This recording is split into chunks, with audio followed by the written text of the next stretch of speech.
پھر اللہ سبحانہ تعالیٰ فرماتے ہیں الذین، وہ لوگ، یقولون، جو کہتے ہیں، ربنا، اے ہمارے رب، اننا، بے شک ہم، آمنا، ایمان لائے ہم، فاغفر لنا ذنوبنا، پس بخش دے ہمارے لیے ہمارے گناہوں کو، وقنا عذاب النار، اور بچا ہم کو آگ کے عذاب سے۔ اس آیت میں متقی لوگوں کی دعا بتائی جا رہی ہے، جو یہ کہتے ہیں کہ اے ہمارے رب، ہم ایمان لے آئے ہیں اس لیے کہ تو ہمارے گناہوں کو معاف کر دے، اور اس ایمان لانے کے سبب تو ہمیں آگ کے عذاب سے بچا لے۔ تو یہاں ایمان لانے کا فائدہ بھی بتایا جا رہا ہے کہ جو ایمان لائے گا اللہ اس کے گناہوں کو معاف کرے گا اور اس کو جہنم کے عذاب سے بچا لے گا۔ ایک بات تو یہ ہے کہ یہ ایمان کا فائدہ محسوس ہو رہی ہے یہ آیت، اور دوسری بات یہ کہ جب کسی کے اندر ایمان جاتا ہے تو سب سے پہلی فکر جو اس کے اندر آتی ہے، جو اس کی دعاؤں میں نظر آتی ہے، وہ کیا ہے؟ اللہ میرے گناہ، جو غلطیاں میں نے کی ہیں، اللہ اس کو معاف کر دے، اس کا کیا بنے گا، اور مجھے آخرت کے عذاب سے بچا لے۔ جس کے اندر بھی تقوی آئے گا، جو سچا ایمان لانے والا ہوگا، اس کی دعائیں اس طرح کی ہوں گی، اس کو فکر آخرت لگ جاتی۔ سب سے پہلی فکر جو صحیح معنوں میں ایمان اندر جانے کے بعد پیدا ہوتی ہے وہ یہ ہے، اور آپ کسی کی بھی دعاؤں سے اس کی فکروں کا اندازہ اچھے سے لگا سکتے ہیں۔ کبھی آپ لوگوں کی دعائیں سنیں کہ میں یہ بھی مانگتی ہوں، میں یہ بھی اللہ تعالیٰ سے مانگتی ہوں، تو آپ اس کی چوائس، اس کی فکر جج کر سکتے ہیں، پہچان سکتے ہیں۔ پھر اللہ سبحانہ تعالیٰ فرماتے الصابرین، صبر کرنے والے۔ اب اس آیت میں متقی لوگوں کی صفات آ رہی ہیں۔ پہلی صفت الصابرین، صبر کرنے والے، مشکلات پر، اطاعت بجا لانے میں، کیونکہ اللہ کی اطاعت میں بھی صبر چاہیے، اللہ کی بات ماننے میں بھی صبر چاہیے، اور محرمات کو ترک کرنے میں الصابرین، صبر کرنے والے ہیں۔ کسی مصیبت کے پیش آنے پر جزا فضا نہیں کرتے، شور ہنگامہ نہیں مچاتے، بلکہ اللہ کی رضا کی خاطر اس کو برداشت کرتے ہیں، کوئی مشکل پریشانی ہو تو یہ متقی لوگ صابر ہیں۔ کوئی ایسی بات منہ سے نہیں نکالتے، کوئی ایسی حرکت نہیں کرتے جس کی وجہ سے اللہ کی رضامندی رک جائے اور اللہ ناراض ہو جائے۔ کوئی ایسا کام نہیں کرتے، اللہ کو ناراض کرنے والا کوئی کام نہیں کرتے۔ پھر دین کے راستے میں بھی جو مشکلات آتی ہیں، جو پریشانیاں، جو مصائب آتے ہیں، اس کو بھی برداشت کرتے ہیں صبر کے ساتھ، کیونکہ دین کے راستے میں تو زیادہ آزمائش ہوتی ہے، زیادہ چیک کیے جاتے ہیں۔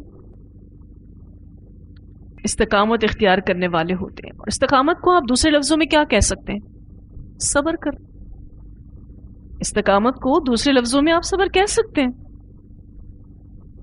تو یہ استقامت اختیار کرنے والے لوگ ہیں۔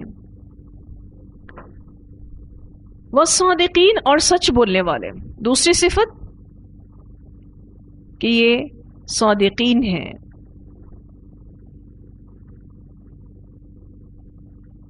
صادق کا لفظ اس شخص پر ہی صرف نہیں آتا جو سچ بولنے کا عادی ہو، بلکہ یہ اس پر بھی آتا ہے جو اپنے تمام معاملات میں راست باز ہو۔ جو صرف سچ بولنے کا عادی ہو، آپ صادق صرف اس کو نہیں کہتے۔ جب آپ کسی کو صادق کہتے ہیں تو ایک تو وہ سچ بولتا ہے، دوسرا اس کے ہر معاملات میں وہ راست باز ہوتا ہے، سچا ہوتا ہے، معاملات میں کھرا ہوتا ہے۔ وہ خود کے ساتھ بھی سچا ہوتا ہے، اپنے رب کے ساتھ بھی سچا ہوتا ہے، اور لوگوں کے ساتھ بھی سچا ہوتا ہے۔ وہ وعدے نہیں توڑتا، وہ دھوکے نہیں دیتا۔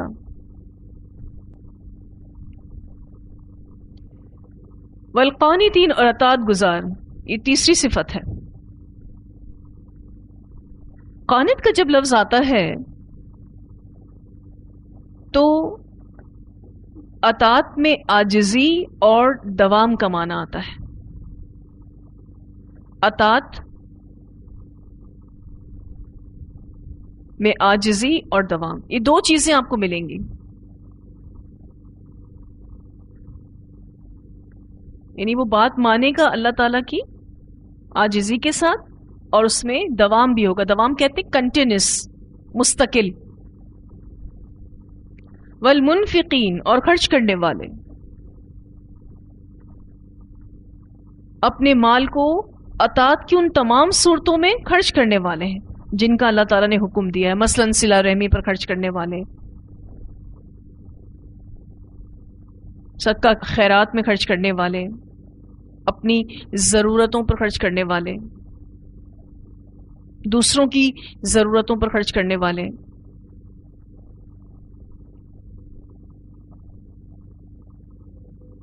جو اللہ نے ان کو مال و دولت عطا کی ہے وہ اللہ کی راہ میں خرچ کرنے والے ہیں. والمستغفرین، اور بخشش مانگنے والے، بالاسحار، سحری کے وقت، رات کے آخری حصے میں استغفار کرنے والے ہیں.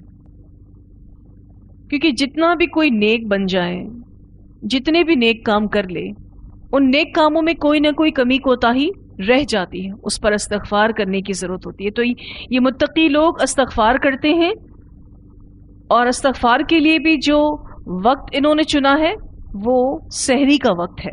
اس سے یہ بات پتہ چلتی ہے کہ استغفار کرنے کا بہترین وقت رات کا آخری حصہ ہے. اس کی تائید میں ایک حدیث بھی ملتی ہے. اللہ تعالیٰ جب 1/3 رات گزر جاتی ہے تو آسمان دنیا پر نزول فرماتے ہیں اور فرماتے ہیں کہ کون ہے جو مجھ سے دعا مانگتا ہے، میں اس کی دعا قبول کر لوں. کون ہے جو مجھ سے کسی چیز کو مانگے اور میں اسے عطا کروں. کون ہے جو مجھ سے گناہوں کی معافی مانگے اور میں اسے بخش دوں. اسے بخاری نے روایت کیا ہے. خود اللہ تعالیٰ آسمان دنیا پر آتے ہیں ہر روز رات کو جب اس کا آخری حصہ ہوتا ہے، سحری کا وقت ہوتا ہے، اور اللہ تعالیٰ کہتے ہیں کہ مجھ سے کوئی دعا مانگے اور میں اسے قبول کروں. مانگو مجھ سے کوئی کسی چیز کا سوال کرے اور میں اس کو عطا کروں. مانگو کوئی چیز اللہ تعالیٰ سے، اور گناہوں کی کوئی معافی مانگے اور میں اسے بخش دوں. اللہ تعالیٰ ان تینوں چیزوں کو عطا کرنے کے لیے آسمان دنیا پر نزول فرماتے ہیں. کتنا بہترین وقت ہے. جب کسی چیز کی دعا کرنی ہو، دعا کرنے کے لیے بہترین وقت سحری کا وقت ہے. چاہے وہ استغفار کرنا ہو، چاہے وہ کوئی نعمت مانگنے کے لیے ہو، چاہے وہ کوئی بھی دعا ہو، اولاد کے نیک ہونے کے لیے، رزق کی فراوانی کے لیے، مشکلوں اور پریشانیوں سے بچنے کے لیے، کوئی بھی دعا، بہترین وقت سحری کا وقت ہے. تو اس آیت میں متقی لوگوں کی 5 صفات کا ذکر ہوا ہے کہ وہ لوگ صابرین ہوتے ہیں، صادقین ہوتے ہیں، قانتین ہوتے ہیں، منفقین ہوتے ہیں اور مستغفرین ہوتے ہیں. ان صفات کو پڑھ کر ہمیں کیا کرنا ہے؟ عمل کرنا ہے. دیکھا جائے تو اس کی تجوید بھی بہت آسان ہے اور اس کا ترجمہ بھی بہت آسان ہے، لیکن دراصل یہ ایک مومن کا کردار ہے، ایک متقی کا کردار ہے، اور ہم سب کو اس کردار میں اپنے آپ کو لے کر آنا ہے، ان صفات کو اپنے اندر پیدا کرنا ہے. یہ ایسے ہی اس پر سے گزر نہیں جانا. یہ آیتیں بہت اہم آیتیں ہیں سورہ آل عمران کی، بہت اہم آیتیں. جب کبھی ان آیتوں پر غور کرتی ہوں تو اللہ تعالیٰ نے جو کہا ہے کہ یہ 2 چمکنے والی صورتیں ہیں، سورۃ البقرہ اور سورہ آل عمران، اس کی آیتیں اتنی پیاری ہیں اور اتنی موٹیویٹنگ ہیں کہ آپ کو عمل کی طرف ابھارتی ہیں. جب آپ ان آیتوں کو پڑھتے ہیں تو ایک شوق اور ایک جستجو محسوس کرتے ہیں، اور اللہ تعالیٰ سے انسان یہ دعا کرتا ہے اللہ تو ہمیں ان لوگوں میں شامل کرتے، ایک خاص کرم کے ساتھ، اپنے خاص رحم کے ساتھ اللہ تو ہمیں ان لوگوں میں شامل کر لے.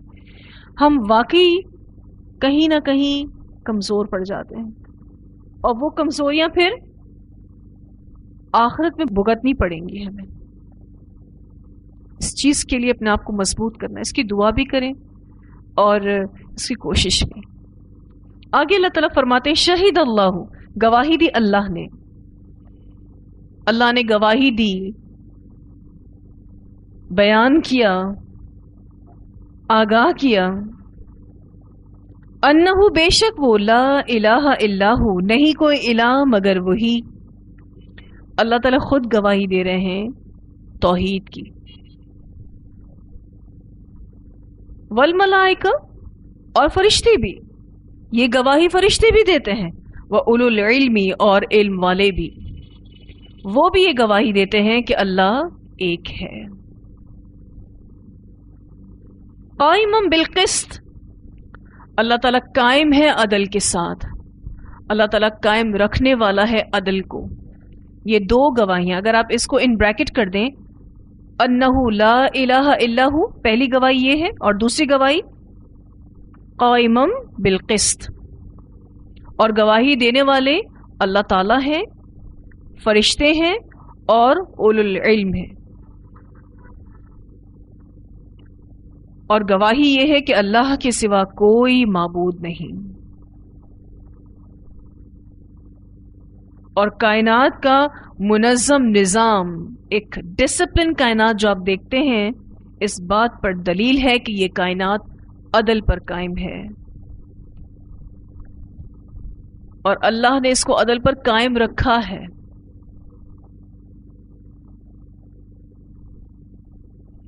تو قائم بالقسط سے یہ بات سمجھائی جا رہی ہے کہ اللہ انصاف پر قائم ہے اور عدل کو قائم رکھنے والا ہے. ہمارے دین کا مقصد بھی یہی ہے کہ عدل قائم ہو. اللہ عدل کو پسند کرتے ہیں. جیسے کائنات میں آپ دیکھیں ہر چیز بیلنسڈ ہے، ہر چیز منظم ہے، توازن کے ساتھ ہے. اس کے علاوہ اگر ہم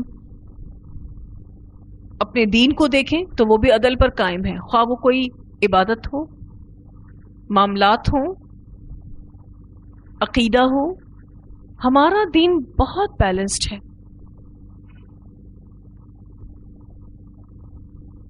پھر اللہ تعالیٰ نے ہمیں عدل کا حکم بھی دیا ہے.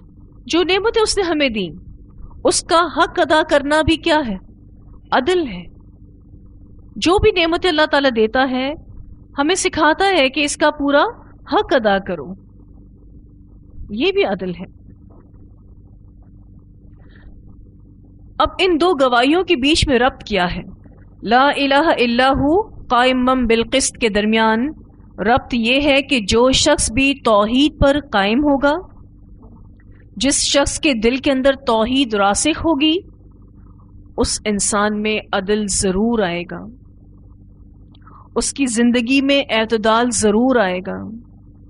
وہ دنیا کی اٹریکشن میں پڑ کر پھسل نہیں جائے گا، بیلنس رکھتا ہے اپنے آپ کو. اب یہاں پر 3 گواہیاں ہیں. پہلی گواہی اللہ تعالیٰ کی ہے، اور یہ گواہی اس لحاظ سے سب سے معتبر ہے کہ اللہ تعالیٰ خالق کائنات ہے، اس سے بڑھ کر تو کسی کی گواہی ہو ہی نہیں سکتی. دوسرا، فرشتوں نے گواہی دی ہے. فرشتوں کی گواہی اس لحاظ سے معتبر ہے کہ وہ اللہ کے حکم سے اس کائنات کے بہت سے کام کر رہے ہیں. وہ اللہ تعالیٰ کا جند ہے، معصوم مخلوق ہے اللہ کی، اسی لیے ان کی گواہی بھی بڑی معتبر ہے. تیسرے نمبر پر ان لوگوں کی گواہی ہے جو اہل علم ہے. تو اہل علم کی گواہی بھی بڑی معتبر ہے، کیونکہ وہ کائنات پر غور و فکر کرتے ہیں اور پھر وہ کہتے ہیں کہ اللہ کے سوا کوئی معبود نہیں. یہاں اہل علم کے درجے کو بھی بڑھایا جا رہا ہے، ان کی فضیلت بتائی جا رہی ہے کیونکہ اللہ تعالیٰ نے اپنے ساتھ اور فرشتوں کے ساتھ علم والوں کا ذکر کیا ہے. اس سے علم کے شوق کو بڑھایا جا رہا ہے کہ علم حاصل کریں شوق اور محنت کے ساتھ تاکہ اہل علم میں شامل ہوں. لا الہ الا ہو، نہیں کوئی الہ مگر وہی، العزیز الحکیم، غالب ہے اور حکمت والا ہے، جو زبردست ہے اور حکمت والا ہے. اللہ کے سوا کوئی معبود نہیں، وہی زبردست اور حکمت والا ہے. پھر عبادت بھی صرف اور صرف اسی کی ہی ہونی چاہیے. اتنی آیات کی تلاوت سنتے ہیں. زين للناس حب الشهوات من النساء والبنين والقناطير المقنطرة من الذهب والفضة والخيل المسومة والأنعام والحرث، ذلك متاع الحياة الدنيا والله عنده حسن المآب. قل أنبئكم بخير من ذلكم للذين اتقوا عند ربهم جنات تجري من تحتها الأنهار خالدين فيها وأزواج مطهرة ورضوان من الله والله بصير بالعباد. الذين يقولون ربنا إننا